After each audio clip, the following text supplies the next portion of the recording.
So once again, good morning. And today, we reflect on the most profound and personal question nga gipangutana ni Jesus sa iyahang mga disciples. So, Jesus asked His disciples of these two questions. Yang pangutana is, una, who do people say that I am? Unsa man ang mga istorya sa tao about nako? Ug ikaduha niyang pangutana, but who do you say that I am? Kamo unsa may inyuhang maistorya about sa ako or unsa ko sa inyuha? So kaninga question nga gi-question ni Jesus diha sa iyang mga disciples, dili lang ni siya usa ka historical question. But also it is a question that will still continue to echo even until our generation today. And even reaching us today. Now, significantly, this question is recorded in three of the four Gospels. So, kaning story, kaning question has been recorded in these three Gospels. Now, the question is, ngano man?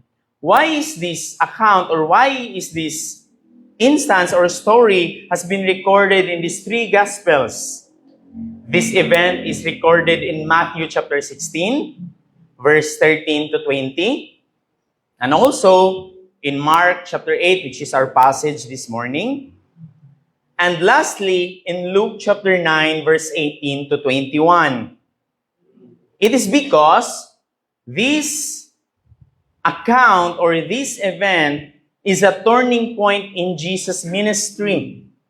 Kung inyong obserbaran sa kaning tulo ka gospel, kung inyong basahon ang kaning question, nagsunod siya sa iyahang mga ministry ni Jesus. Feeding of the 5,000 sa Matthew, feeding of the 4,000. So, nagsunod siya sa mga ginahimo nga ministry ni Jesus. Up to this moment, the disciples had seen Jesus perform miracles. So nakakita sila sa unsay gihimo ni Jesus, the miracles that Jesus has been performed. And then also, the disciples have even heard sa mga teachings ni Jesus about the divine wisdom. Dili lang sa mga miracles, and even sa teachings ni Jesus about the wisdom that comes from Jesus. And also, the disciples even see the challenge that Jesus challenged the religious authorities. But now, after everything, now, ibutang nato tong kagalingon nga, natay usa ka amigo, nakakita ta ngayon, ani siya, inani ang batasa, nakakita ta sa mga ginahimo. For example, naunsa dayon atong masultiana. The same sa mga disciples, they have seen what Christ has done. The miracles, the teachings, the rebukings of the Pharisees. Nakita nila kung giunsa ni Jesus pagbuhat ang miracles, pagperform sa mga miracles, pagrebuke sa mga Pharisees, and now He turns to them, making it personal. Each gospel highlights different aspects. Now, na-record man ni sa tulo ka gospel, which is the synoptic gospel. In Matthew chapter 16, verse 13 to 20, kahibalota that Matthew, ang audience sa gospel, our audience is the Jews. This includes, ang kalahian ani is that in Matthew, Jesus includes Jesus' response to Peter's confession, saying, "On this rock I will build my church," and giving Peter the keys of the kingdom. Mao ni ang wala makita sa Mark o wala pud sa Luke. In our passage, in Mark chapter 8, verse 27 to 30, which is there are only 4 verses, focuses on the confession itself, emphasizing the contrast between public perception and personal revelation, meaning it is very personal. Also in Luke chapter 9, verse 18 to 21, it provides a more concise account but maintains the essential question and confession.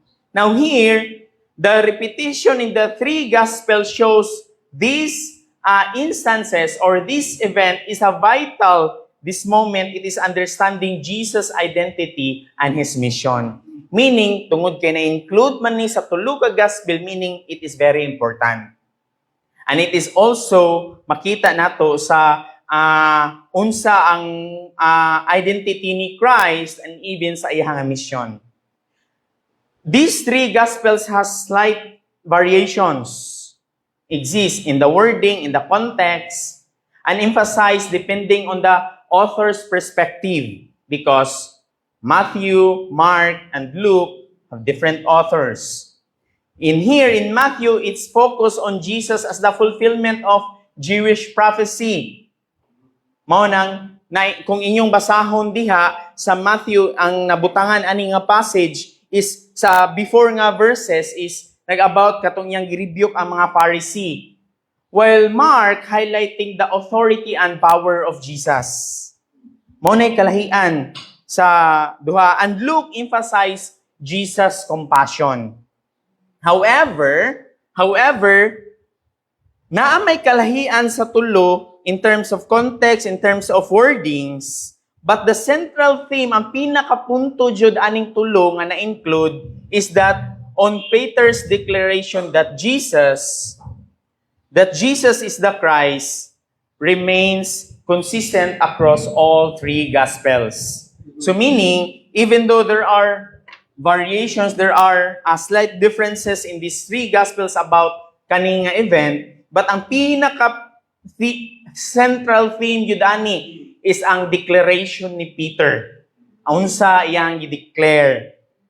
Peter's declaration that Jesus is the Christ remains consistent across all three Gospels. Kay makita yun na nimo sa Mark, sa Luke, ug sa Matthew kung giunsay tubag ni Peter based sa question. Now, before we dig into the passage, before ta atong elaborate, atong i-study, atong i-deeper ang passage, we ponder the question. Kung kita kahay pangatan-on ani karon, we are believing Christians. We believe the Lord Jesus Christ. Now, many people today claim to know Jesus. Now, gahapon sa evangelism nga Bible study is really nindot kayo ang among evangelism yesterday, and then dugay kay nahuman kay daghan kayo ang question, and then kanang tungod gani sa kanindot murag usay maano sa di mong heart ka mo share. Now, if mugawas ta karon diha sa lugar sa diri sa Bara or moadto ta sa Boulevard, and then mangutana ta, mangita tag survey, kaila ba mo ni Jesus Christ? They know. Kaila sila. Kaila ba, mangutana ta sa mga tao, mostly of the people in the Philippines know Jesus Christ. Kaila sila.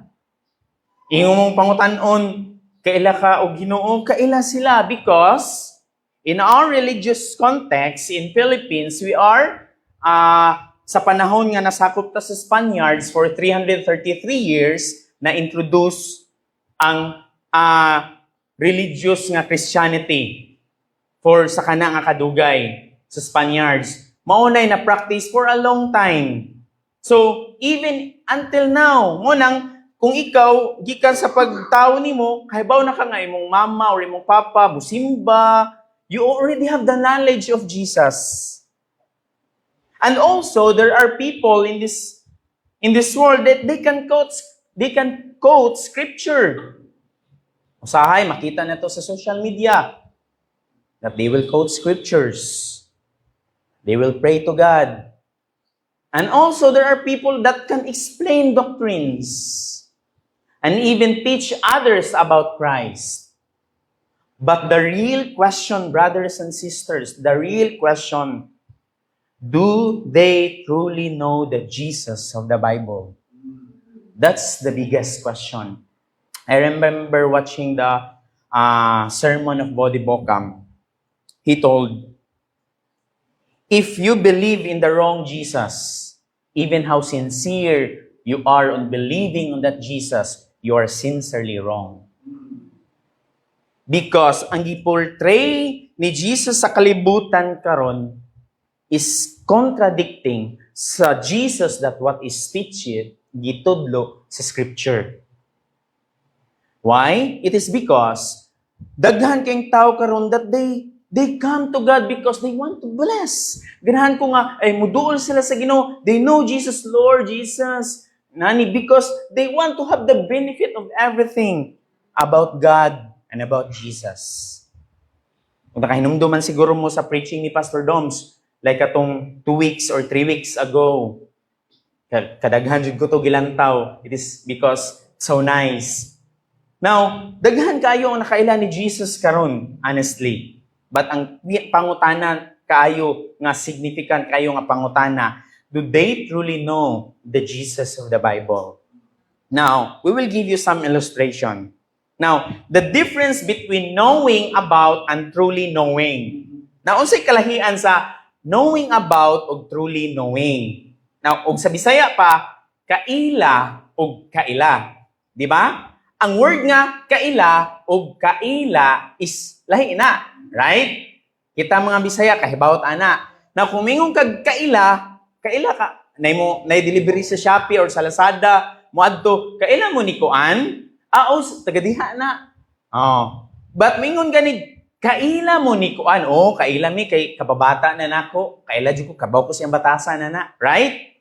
Now imagine a historian. When we say historian, kung yung tag-historian, the study, kanang tao nga nag-study sa history.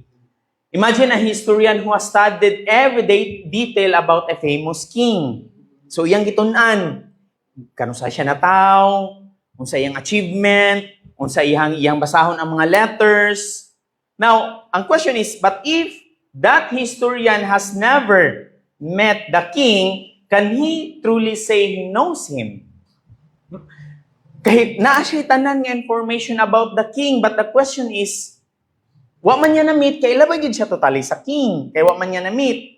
No, he only knows about him. Now, ang he knows him implies a personal relationship or acquaintance.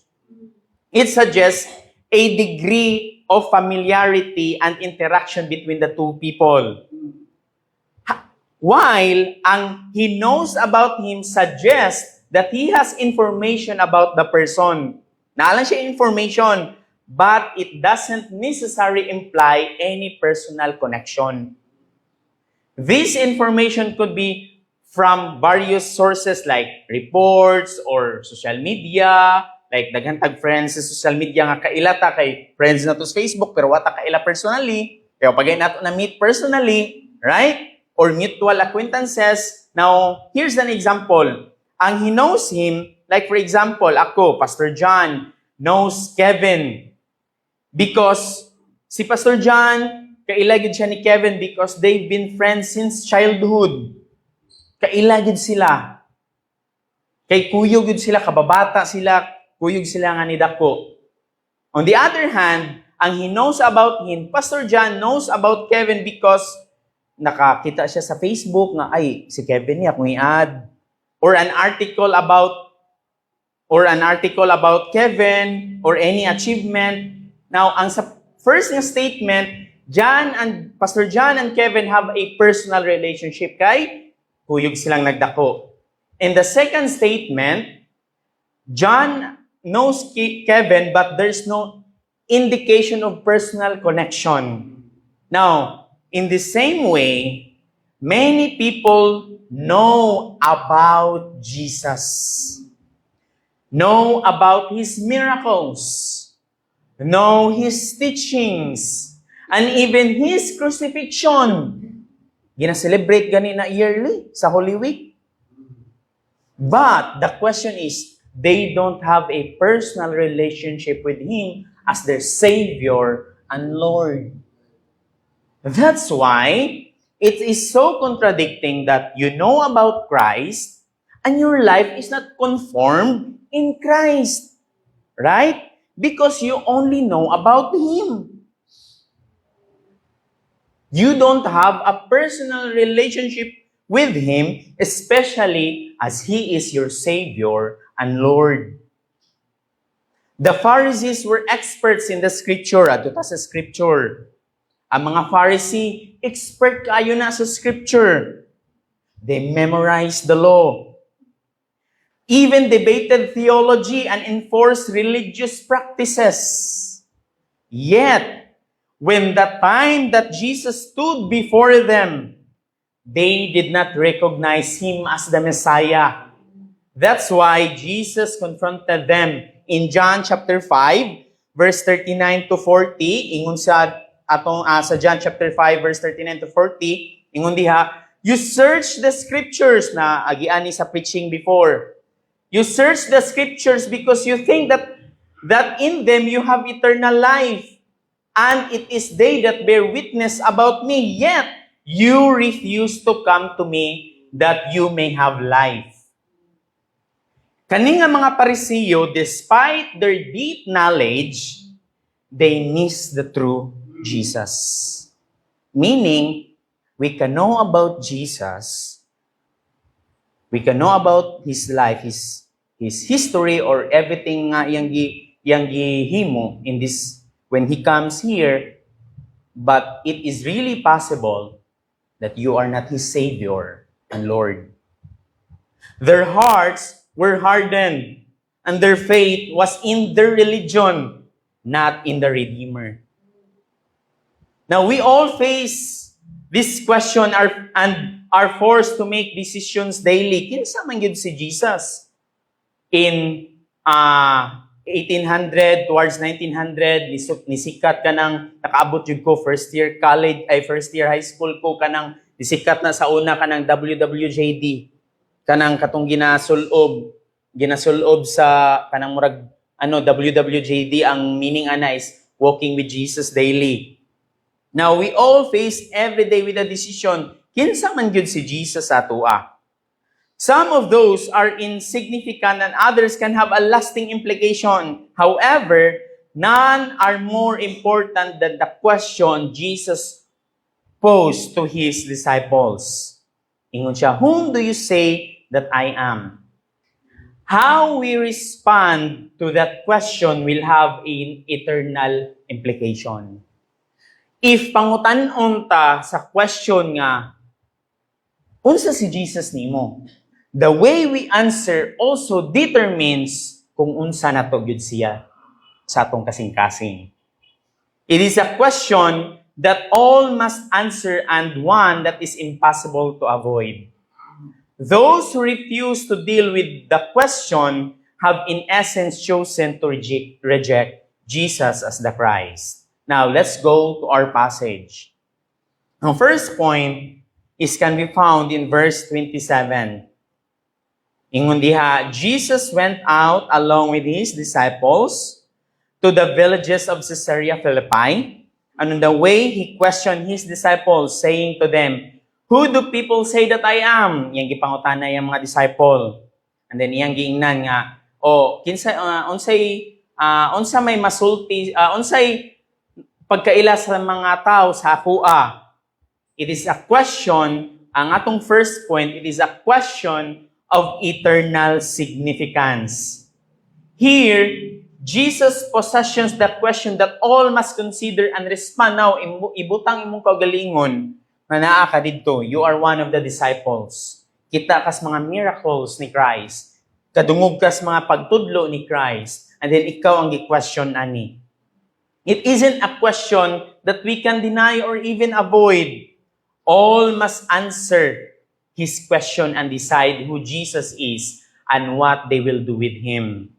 Kaya it is because, kabantay tanang kung mangutana ta every time, like sa evangelism or makigila-ila ta sa tao, dagsigitag pangutana, makadetermine ta nga consistent yung answer the way he respond based on our question. Now, to better understand this question, we need to consider the backdrop or the context or what is happening in this situation to which we ask. Here, Jesus wasn't asking this question to gain knowledge for Himself. Wala si Jesus nang mutana para makaila siya sa iyang kauglingon. Unlike sa tua, usahay to have a self-assessment, pangutana ta nga, unsa di masulti nimo sa akoa? Para makailata sa atong self nga, inana, day ko, and then, through the working of the Holy Spirit, kita at usang paningkamutan, Jesus here, He already know the hearts of man and what the thought of Him. Kay bao na siya. By the way, Jesus knows even in our hearts today. He knows whether you have truly accepted Him and confessed Him as Savior, or if you view Him less than your personal Savior, or kanang murag genie lang. Jesus knows. Jesus brings up the question of eternal significance now in Caesarea Philippi. Sa lugar nga Caesarea Philippi. Now, unsa man din na diri? This was the region that Jesus and His disciples had gone to find rest. So diri mupahulay sila from the multitudes who followed for material gain, like sa katong gi-preach ni Pastor Doms nga daghan kay misunod pala lang sa bread. Para lang sa madawat sa gihimo ni Jesus, but not Jesus Himself. So here, si Jesus o yung disciples ni ari diri sa Caesarea Philippi to have rest in the multitudes nga nisunod sa ilaha, and even as the ridiculers nga ni denied ni Jesus. Unsa ding naaaning Caesarea Philippi? Ang Caesarea Philippi was a region that was immersed in idolatry and pagan religion, meaning kaning nga lugar it's adulterous and a pagan religion, even in Jesus' day. It was there that Herod the Great built a temple. Herod the Great built a temple in honor of Caesar. And iyang anak nga si Philip made the temple more elaborate with a magnificence that was known worldwide. All of this was done to encourage the worship of Caesar as God. Now, nakuha ninyo ang punto sa question ni Jesus? Kita sila sa milagro ni Jesus. Nakadungog sila sa teachings ni Jesus. Kakita sila giun sa pag-review ni Jesus ang mga Pharisees. And also the context kung asa sila dapit is a pagan place who gi-encourage nga mag-worship ni Caesar as God. Now, nakita ninyo ang significance of the question? It is in this setting that Jesus asked this fundamental question, who do people say that I am? Who do people say that I am? Even though Jesus performs the miracles, Matthew records that He referred to Himself as the Son of Man. Now, sa Matthew, kung inyong basahon, diri sa ato sa Mark o sa Luke, ang gisulti ra diha is, who do people say that I am? But in Matthew, ang giingon diha is, who do people say the Son of Man? So here, he asked this question. This is the title that Daniel referred to our Lord. Ingon diha sa Daniel chapter 7 verse 13. I kept looking in the night visions, and behold, with the clouds of heaven, one like a son of man was coming, and he came up to the Ancient of Days, and he was presented before him. If you have read in the gospel between the Son of God and the Son of Man, there might be a confusion. But in the Jewish context, ang Son of Man o ang Son of God has kasabot sila ani. Now, sa atua karon, mas mo prefer ta sa Son of God. But in the Jewish context, the claimed Son of God, according to Jews, at that time was not anything divine. So sa ilaha nga time, sa Jewish nga custom, pag maingon ka Son of God, nga mo claim ka na dili ka ingon nga divine. Adam was called the Son of God. Solomon was called the Son of God. And even in the Psalms, it says, you are gods. Psalm 82 verse 6.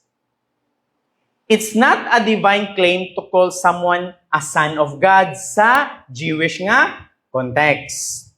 But if someone claims to be son of man, that son of man is more than just a human. That's why you can read more of Matthew's gospel about the Son of Man. Kaya ano man, kinsa ganito ang context sa Matthew? It was the Jews. No nang sa Luke ug sa Mark, Son of God ang atong kasagaran mabasa. It is the name that Jesus used most frequently referring to himself, and also it speaks of his humanity, his sacrifice, and his relationship to fallen man. Jesus asked this because he knew men had a distorted perception of who he was. Na sila'y distorted perception about Christ, about Messiah, and even until today. There are a lot of Christians claim to know Jesus, but the question is, who? Kinsa nga Jesus? He know of their worship and devotion to Caesar and the rejection of him. He knew that many Jews had rejected the Son of Man as the Messiah. He wanted the disciples ponder their faith in him as well. So ang question implies nga ma-redirect ilang faith, nga dili ilang moadto sila sa mga gihimo ni Jesus, but Christ himself. We must also answer in this eternal question. So meaning, the question that kinsa si Jesus sa atua is an eternal question. It also signifies kung kinsa si Jesus sa atua based on how we answer.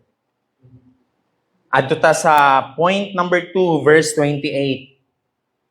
So after sa question, who do people say that I am? In verse 28, they told him saying, John the Baptist, and others say Elijah, but others one of the prophets. Now, makita nato nga ang question, klaro kayo a declaration of spiritual ignorance. Kaya nakakita sila sa milagro ni Jesus, sa teaching ni Jesus, and then, compare si Jesus ni John the Baptist, ni Elijah, or the prophets. Here, ang response of the disciples reveals a tragedy that is repeated through the ministry of Jesus. The Holy Lamb of God had came to take away the sin of the world, and yet many never recognize or accept him as the promised Messiah. Siya nahimong tao, clothed in flesh, in human form, to be the Lamb of God who take away the sin of the world. And here, the disciples and the scriptures in the Old Testament has been written about him. And the Pharisees so familiar with the scriptures, and yet many never recognized him. And worse, never accepted him as the promised Messiah. It is because their understanding of the Savior is so political. They want the Savior nga mao'y mupildi sa Roman Empire, nga mao'y mag-elevate nila sa oppression. They witnessed the miracles and were even astonished at his words. But they never believed in him as the Christ. Many felt as if Jesus was simply Elijah or Jeremiah or one of the prophets reincarnated, whom God had sent back to bring healing to Israel. They admitted that Jesus was a man of power, but they rejected the idea that he was the Christ. It's also the same. Illustration that also Vodibok explain. If si Jesus imong isulti sa uban nga mga religion nga prophet, wala sila problema na. If imong introduce si Jesus as great teacher, wala sila problema na, accept sila. But the course will change if you will tell him that Jesus is God. The conversation will change. The Son of God was reduced to nothing more than a mortal man in the eyes of most who knew him. The disciples, kuyog nila si Jesus. And the disciples are Jews who have been instructed by the scriptures. The Messiah had come, but most were spiritually blinded. and rejected him. Those of his hometown even rejected him. Mark chapter 6 verse 3, it says, kung sa gingon diha sa Mark chapter 6 verse 3, is not this carpenter the son of Mary, the brother of James and Joseph and Judas and Simon? Are not his sisters here with us? And they took offense at him. Even ang iyahang kaugalingong nga lugar rejected him. The disciples' response was heartbreaking. But we cannot expect the world to acknowledge Jesus as their Savior. We find the same spiritual ignorance even until today. There are a lot of people who know Jesus. But the question is Jesus that they believe, is Jesus the Scripture has been taught, and the Jesus that they believe is their Lord and Savior? The Bible is clear that Jesus is the only way to salvation. And yet, many decide to put their faith and trust in anyone or anything other than the Redeemer. Usahay, and a lot of times, even gani, that we can also go to God. Kanang murag, dili na makaya na to tawhanon because we cling on the other side, which is in this world, but not on our Savior. John chapter 14, verse 6, it says, Jesus said to him, I am the way and the truth and the life. No one comes to the Father except through me. That's the declaration of Jesus. Another verse nga maka attest that Jesus is nga maoy the Lamb of God who takes away the sins of the world is in Acts chapter 4 verse 12. Acts chapter 4 verse 12, it says, and there is salvation in no one else. Walay lain, not even in good works, not even in anything. For there is no other name under heaven given among men by which we must be saved, but only through Christ. There is another verse, 1 Timothy chapter 2 verse 5. For there is one God and there is one mediator between God and men, the man Christ Jesus.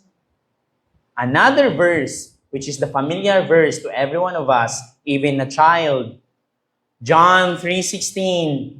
For God so loved the world that He gave His only begotten Son, that whoever believes in Him will not perish, but have eternal life. Another verse, Romans chapter 10, verse 9. If you confess with your mouth that Jesus is Lord and believe in your heart that God raised Him from the dead, you will be saved. Now, all of these scriptures that I have mentioned signifies that Jesus is the one that can only save us. The world continues to hold a distorted view of Christ, not the Christ in the scripture. Some will admit that He lived upon the earth and that He was a great teacher or prophet, going about doing good deeds, but stop hopelessly short of admitting that He was and is the Christ of God. He is the Savior. May we never be guilty of placing our Lord on the same level as mortal man. The same as a mortal man. Like sa Bible class ganiha.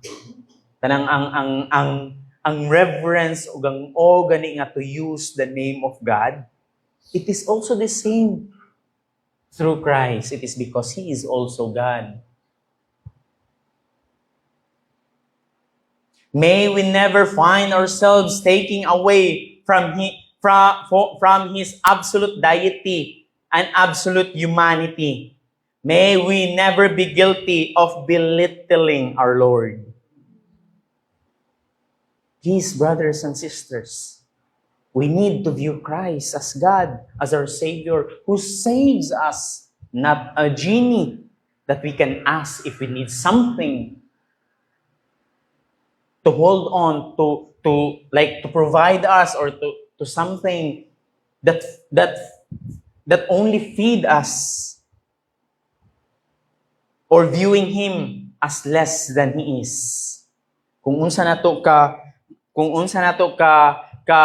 reverend nga paghatag sa respeto sa amahan, it is also the same respect and reverence on our view of Christ.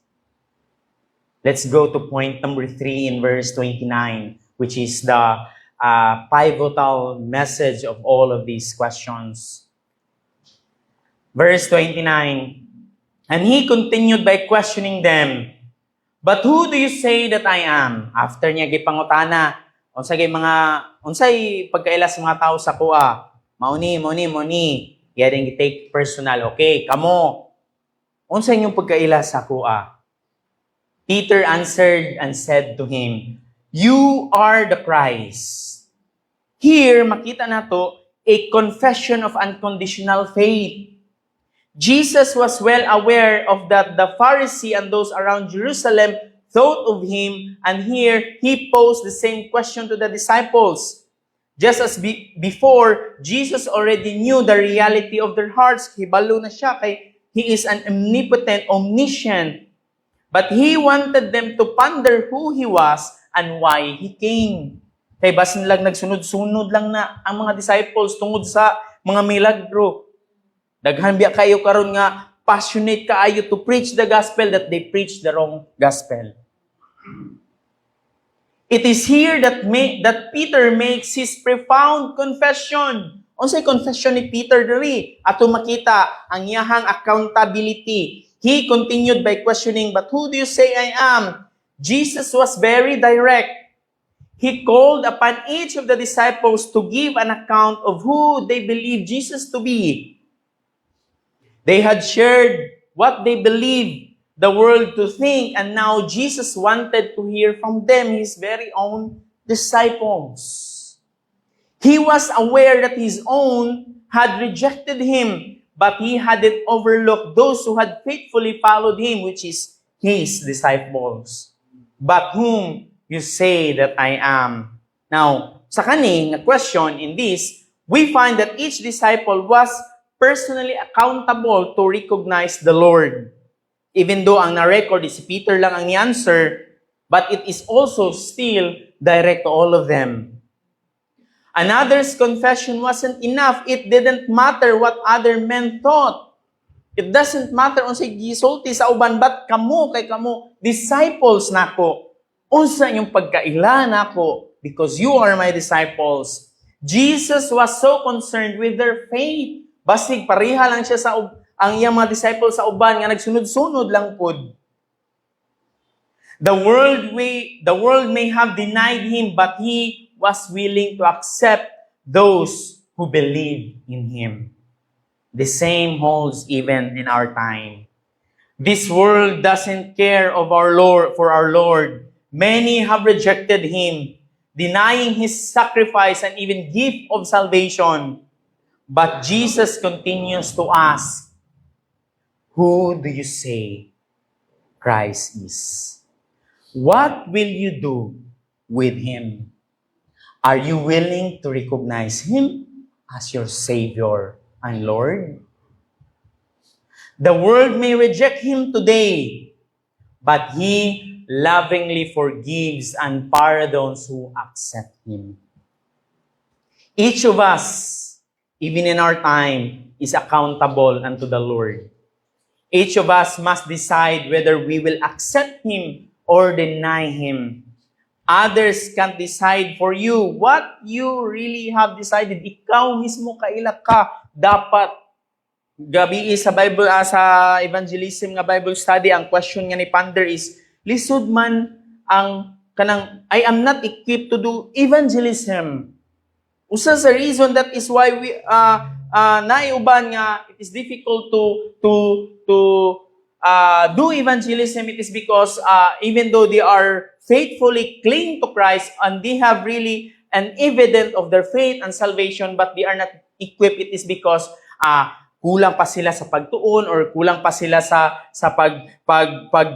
pag-exercise. But also, there are those nga maglisod pag-share sa gospel because even them, they don't know the gospel as well. Unsaon niyo pag-share sa gospel nga ikaw mismo wa ka ka-gets sa gospel and even Christ. Right? Others can't share. It is because, di ba? Kung unsa ang naa nimo, mao pud na imong ma-share. Kung tinuod nga wala na nimo nadawat, lisod kina nimo i-share. That's why it is difficult for you to share the gospel. It is because ikaw mismo wala pa jud ka kasabot sa gospel. Even in Christ. If you really don't know that Christ is your Savior and Lord, who saved you in your sin, that's supposed to be you are damned in hell, therefore, wala pa jud ka kaila sa tinuod na Savior. Matthew chapter 10, verse 32. Therefore, everyone who confess me before men, I will also confess him before my Father who is in heaven. But whoever denies me before men, I will also deny him before my Father who is in heaven. The same in Matthew chapter 7, verse 21, not all who calls to me, Lord, Lord, will enter the kingdom of heaven. The same. And here, aside sa accountability, sa pose ng question ni Jesus sa iyang mga disciples, we can also see here the affirmation. Peter answered and said to him, "You are the Christ." A perfect answer. Christ in Greek is Christos. This is one time that Peter got right when he was quick to speak. Diba? Kailangan ta sa, if we have studied the life of Peter, impulsive kayo, ako Lord. Mga sa Matthew, unahan, giingnan siya nga, away from me, Satan. I don't believe he was arrogant or trying to get ahead of others here. He was certain of who Jesus was, and he was not ashamed to declare it. He had seen enough through the life of Jesus. And him also personally, he has put his faith in Christ. That's why he was able to mention that. There was absolutely no doubt in Peter's mind that Jesus was the Christ. I-affirm po ni Jesus. I-reveal na, dili sa imuha but the Father. He was the promised one who had come to deliver the fallen man. Peter had come to a saving knowledge of Jesus as the Christ because he knew that Christ, Jesus, is the Savior. He wasn't just a great prophet or teacher. He wasn't just a man who spoke with authority and possessed with power over all creation. He wasn't just a great miracle worker. He was the Christ. The Savior of humanity. Like sa mga verses nga akong ipang-mention ganiha, walay lain nga maluwas ang tao but only through Christ and through Christ alone. What kind of assessment have you made regarding Christ? Can we check ourselves? Who is Christ in us? Is He just someone you have read about or heard about nga imong mga nadunggan? About the others teach about Christ? Or is He just a man whom the Bible claims to be the Son of God? Or if you question yourself, or is He the Christ of your soul, the Lord and Savior of your life? We are so thankful that we have proclaimed Him as our Lord and Savior. We praise His name that He gave His life that we might live, offering us the opportunity to be saved. He is our Lord. And we are persuaded that Jesus is the promised one who purchased our redemption. Like sa gihimo nga material ni Brother Kevin, it is so nice. Kaya gidiscuss dito ang glory una sa Ginoo, ang sin, ang situation sa man, ug asa unsay ang perfect obedience nga dapat mo'y sundon, but dili man gyud ta makasunod ana kay perfect obedience tungod sa law, but di man gyud ta makasunod ana. But here Christ came who made a perfect obedience to us, for us. This is a fundamental element of our faith, brothers and sisters. We serve the Son of the living God, Jesus Christ, our Savior. We serve one who was with the Father in eternity past. He was born of a virgin, conceived in the Holy Spirit. We serve one who stands as the second person of the Godhead. Yes, they crucified His body. Yes, He died and was buried. But praise God, that wasn't the end of the story, because He was raised from the dead and He ascended and seated at the right hand of God the Father Almighty. He rose from the grave victorious, and He lives even until today. If we don't fully understand all that happened as Christ died for our sins, we don't even understand all that Jesus died for us and continues to do in our lives. Kung ang atong pagsabot ni Christ is just like a genie, therefore there is no conformity in our life, in our righteousness, nga ipangayo sa law. It is because we can be perfect only through Christ. And if our lives will be, if we put our faith and make Christ as our Lord and Savior, therefore, in Galatians chapter 5, verse 22, there is the fruit of the Spirit. Ingon sa 2 Timothy, for this reason I also suffer these things, but I am not ashamed, for I know whom I have believed, and I am convinced that He is able to guard what I have entrusted to Him until that day. I think nahihimnal ani. For this reason, gisulat ni Paul dito kay Timothy, Jesus is God, brothers and sisters. John chapter 1, verse 1 to 3, it says, in the beginning was the Word, and the Word was with God, and the Word was God. He was in the beginning with God.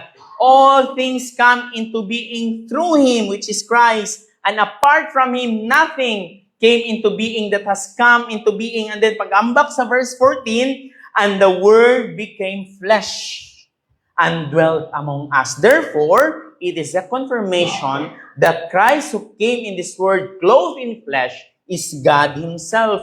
And we saw His glory, glory as of the only begotten from the Father, full of grace and truth. Brothers and sisters, here in the Polo Bible Studies Center, Jesus was not just a good man. He's just not a good man who died a tragic martyr's death.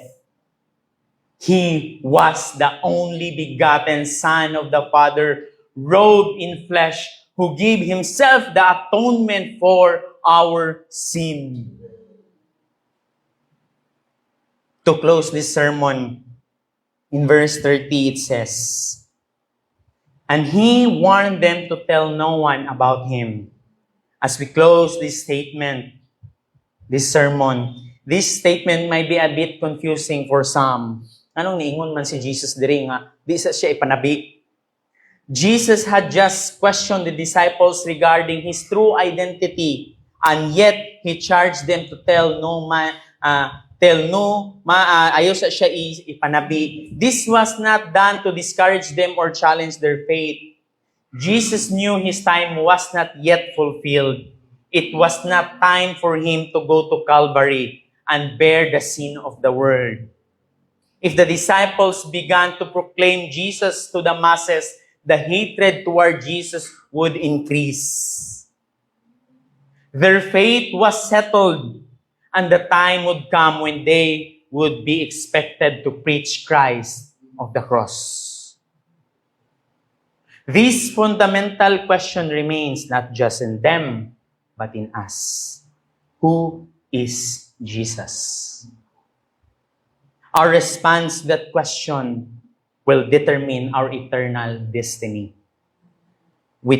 I trust you know Christ as Savior, but if not, come to Him in repentance and faith. If Christ is your Savior and Lord, also tell others of His saving grace. Let's come to the Lord in prayer.